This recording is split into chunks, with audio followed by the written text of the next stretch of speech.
네, 반갑습니다. 예수님은 100% 참 하나님이시자 100% 참 인간이셨습니다. 신성과 인성이 동시에 한 사람 안에 존재하는 것은 우리의 제한되고 유한한 이성으로는 도무지 이해할 수 없는 하나님의 신비이자 역사입니다. 요한복음은 예수님의 신성을 더 강조한다면 우리가 지금 묵상하고 있는 이 누가복음은 예수님의 인성을 더 보여주는 편입니다. 예수님의 피곤하시는 모습, 눈물 흘리시는 모습, 배고파하시는 모습, 이런 인간다운 예수님의 모습을 누가복음을 세미하게 묘사한다는 것입니다. 특히 누가복음은 참 인간이신 예수님은 바로 기도하는 기도의 사람이었다는 것을 보여주고 있습니다. 시간상 제가 몇 말씀들만 읽어드리겠습니다. 누가복음 3장 21절 말씀, 백성이 다 세례를 받을세 예수도 세례를 받으시고 기도하실 때에 하늘이 열리며 아멘. 누가복음 5장 15절과 16절 말씀, 예수의 소문이 더욱 퍼짐에 수많은 무리가 말씀도 듣고 자기 병도 고침을 받고자 하여 모여 오되 예수는 물러가사 한적한 곳에서 기도하시니라. 아멘. 누가복음 6장 12절 말씀, 이때에 예수께서 기도하시러 산으로 가서 밤이 새도록 하나님께 기도하시고 아멘. 누가복음 9장 18절 말씀, 예수께서 따로 기도하실 때에 제자들이 주와 함께 있더니 물어 이르시되 무리가 나를 누구라고 하느냐. 아멘. 우리가 방금 들었던 말씀처럼 예수님은 기회가 있을 때마다 기도하셨습니다. 예수님은 기도하지 않으시면 움직이지 않으셨습니다. 사역을 하지 않으셨습니다. 예수님은 기도로 자신의 삶을 지탱하셨고 기도로 하나님의 뜻을 이루셨습니다. 역사상 유일하게 완전한 인간이신 예수님이 기도로 사셨다면 불완전하고 지극히 연약하며 죄투성인 우리는 더더욱 기도해야 않겠습니까? 매 순간 기도해야겠죠. 그러나 과연 우리가 기도로 살고 있을까요?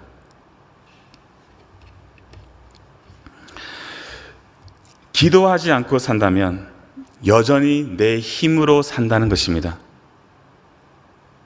여전히 내 판단으로 내 의지의 힘을 발휘해서 산다는 것입니다. 그래서 마틴 루터가 기도하지 않는 것은 성도가 교만의 죄를 범한다고 말했습니다. 자, 오늘 본문 말씀을 통해서 기도에 대해서 여러분과 함께 이 아침에 나누고자 합니다. 본문 1절 말씀을 보시면 예수님께서 한 곳에서 기도하신 후에 제자 중에 한 제자가 주님께 나와서 여쭤봅니다. 주여, 요한이 자기 제자들에게 기도를 가르친 것 같이 우리에게도 가르쳐 주옵소서. 제자들은 예수님에게 어떻게 귀신을 쫓아낼 수 있는지, 어떻게 병든 자를 치료할 수 있는지, 어떻게 죽은 자를 다시 살려낼 수 있는지 가르쳐 주옵소서 하지 않았습니다. 기도를 가르쳐 주옵소서. 예수님은 끊임없이 제자들 앞에 기도의 모범을 보여주셨습니다. 그리고 제자들은 예수님의 기도하는 그 모습을 지켜보았습니다. 예수님의 기도하는 그 모습이 얼마나 매력적이고 얼마나 강력하고 얼마나 은혜가 충만했는지 제자들은 무엇보다도 다른 거 무엇보다도 예수님이 기도하는 것을, 어떻게 기도하는 것을 알고 싶었던 것입니다. 그리고 바로 주님께서 제자들에게 어떻게 기도해야 하는지 가르쳐 주십니다. 우리가 이것을 흔히 주기도문이라고 말합니다. 제가 이 말씀을 묵상하면서 두 가지를 다시 한번 생각하게 되었는데요. 첫 번째, 우리의 참 기도의 대상이 누구이신지, 그리고 또한 그 참 기도의 대상이신 하나님에게 우리가 어떻게 반응해야 되는지에 대해서 다시 한 번 더 생각하게 되었습니다. 다 같이 2절 말씀 읽겠습니다.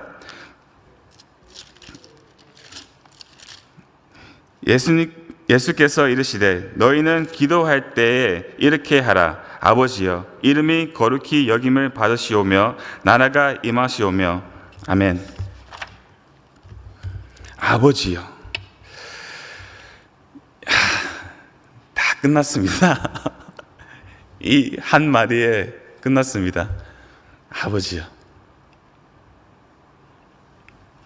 먼저 우리가 기도드리는 그 기도의 대상은 저 멀리 있는 우리가 알 수 없는 어떤 그런 신이 아니고 우리 아버지이십니다.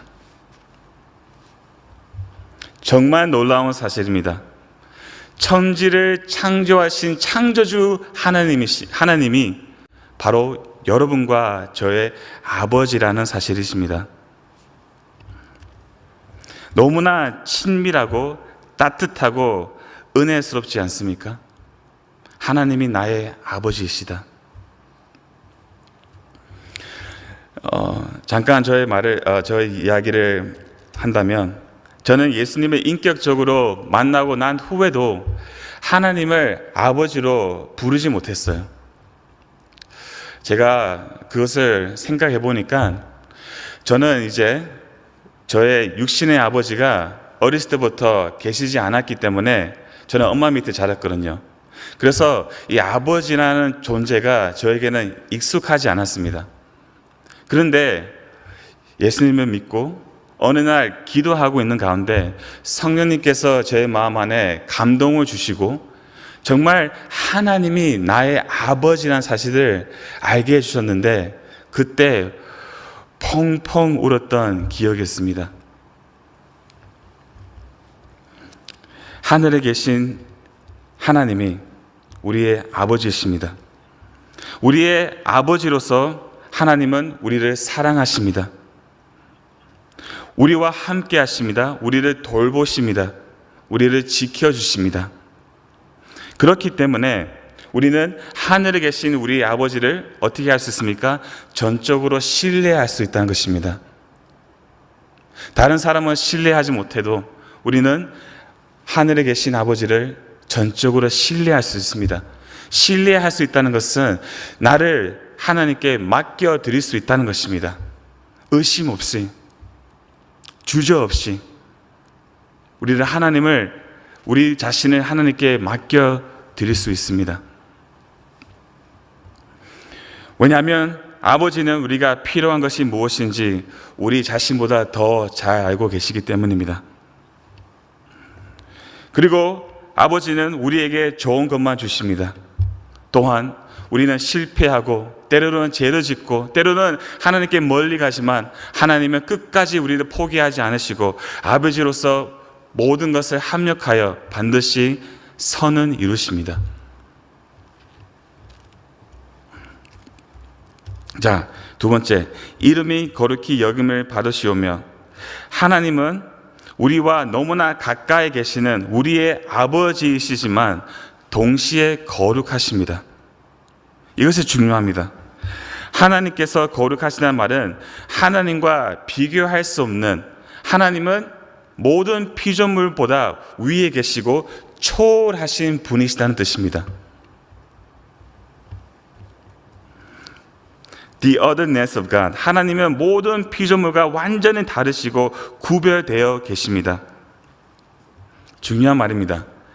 야, 공 목사는 엄마를 보니까 진짜 엄마와 똑같이 생겼다 라고 저의 어머니와 비교할 수 있지만 하나님은 그것이 해당되지 않는 것입니다. 하나님은 무엇보다도 비교할 수 없는 초월하신 거룩하신 분이십니다. 그러므로 하나님은 우리의 아버지로서 우리와 너무나 친밀하고 가까이 계시지만 동시에 거룩하신 하나님이시기 때문에 우리는 기도할 때 가벼운 마음으로 하나님께 나아갈 수 없다는 것입니다.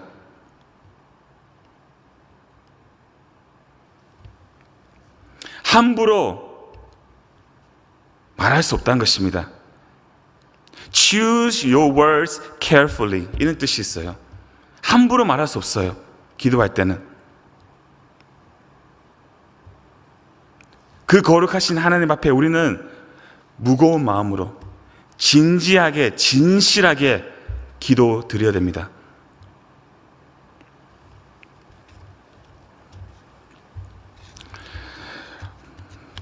빨리 진행하겠습니다. 나라가 임하시오며 하나님의 나라는 하나님의 능력과 통치를 말합니다. 기도는 무엇입니까? 하나님의 능력과 통치를 인정하는 것입니다.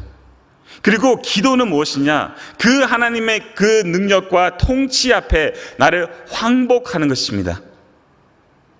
이것이 기도입니다. 기도는 그 하나님 앞에, 그 높으시고 크신 하나님 앞에 나를 낮추는 것입니다. 여러분, 이런 말이 있잖아요. 기도하는 사람들이 더 무섭더라. 이런 말이 있어요.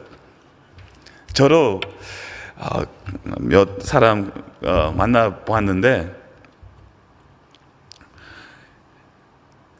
기도를 더 할수록 우리는 더 겸손해져요. 하나님 앞에 더 가까이 갈수록 우리는 더 낮아집니다.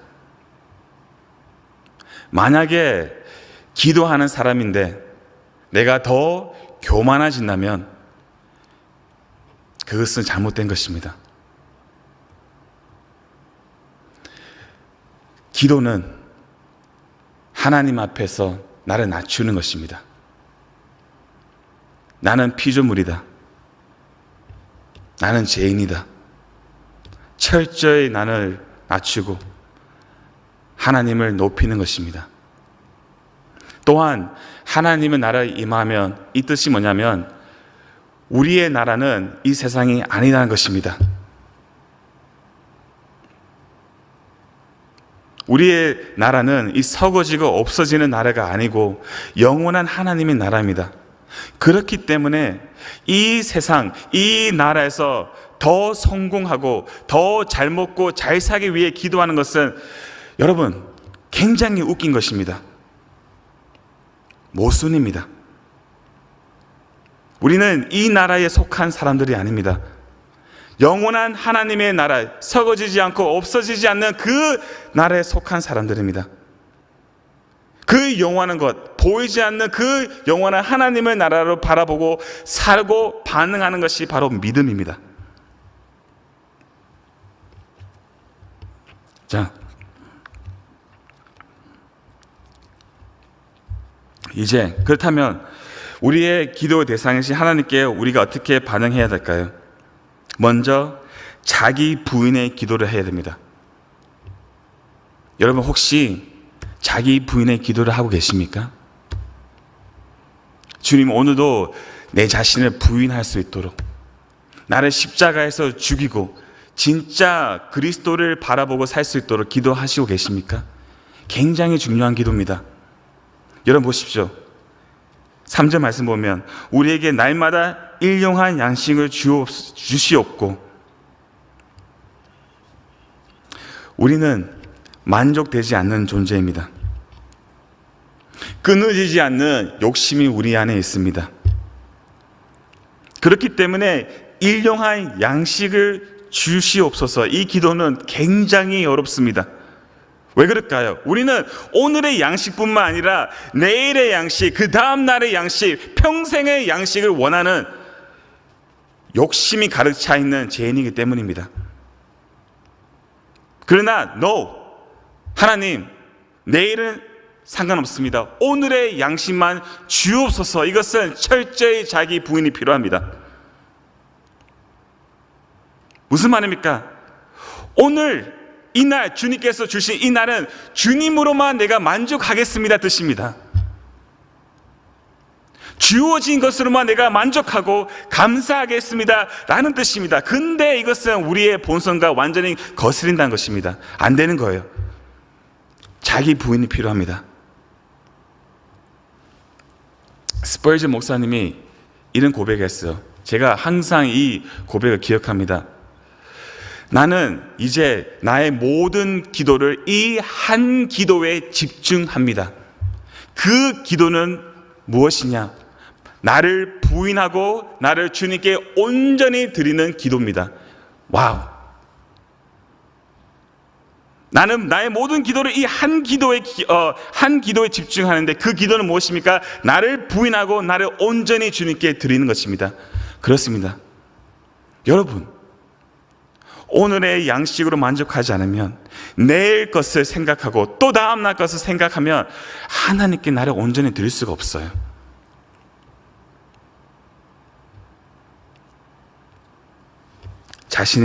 자기 부인이 필요합니다. 오케이, 이것만 말하고 마치겠습니다. 보십시오, 여러분. 그리고 또 뭐냐? 어떻게 우리가 반응해야 됩니까? 사랑으로 실천하는 거예요. 이것을 저는 묵상하면서 굉장히 은혜로웠습니다. 우리가 우리에게 죄지은 모든 사람을 용서하오니, 여러분, 용서가 잘 됩니까? 한번 남에게 상처받으면 진짜 그 사람을 용서하기가 어렵습니다. 근데 어떻게 우리가 용서할 수 있을까요? 기도 가운데 하나님께 더 가까이 나아가면, 기도 가운데 그 살아계신 아버지와 더 친밀하고 뜨겁고 사랑의 교제를 나누면 그 하나님의 사랑이 우리 마음 안에 충만해집니다. 그 사랑, 우리의 사랑은 안 됩니다. 하나님의 사랑이 우리 마음에 있을 때 다른 사람을 용서할 수가 있어요.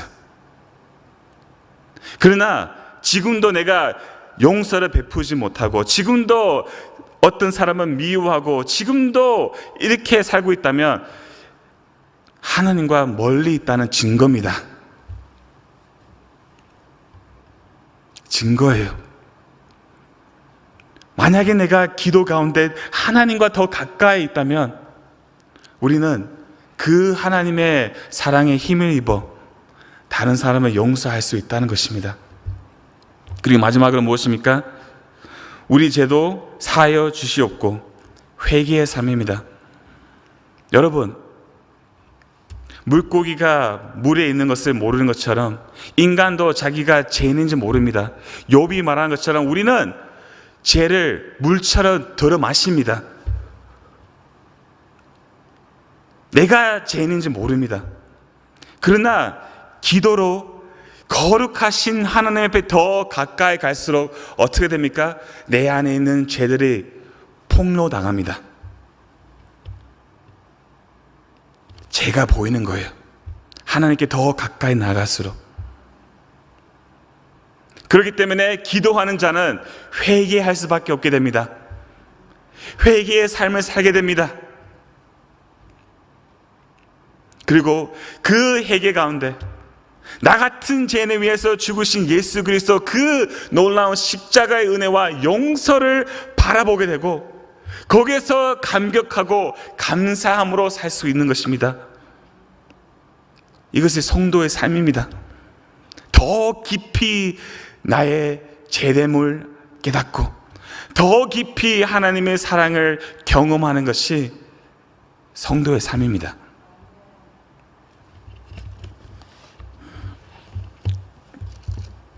제가 목사가 되겠다고 결심했을 때 미국의 저의 멘토 목사였던 그 목사님이 저에게 이 말을 했었어요. Can you be alone with God?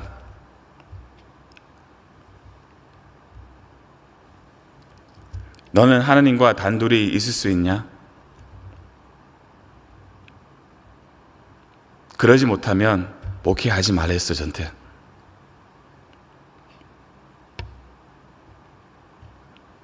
여러분,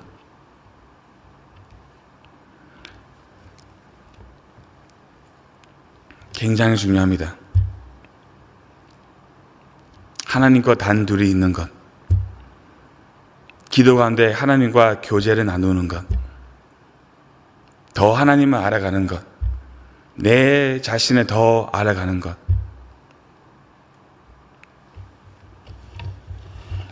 그것이 우리의 힘입니다. 우리의 위로입니다. 기도하겠습니다.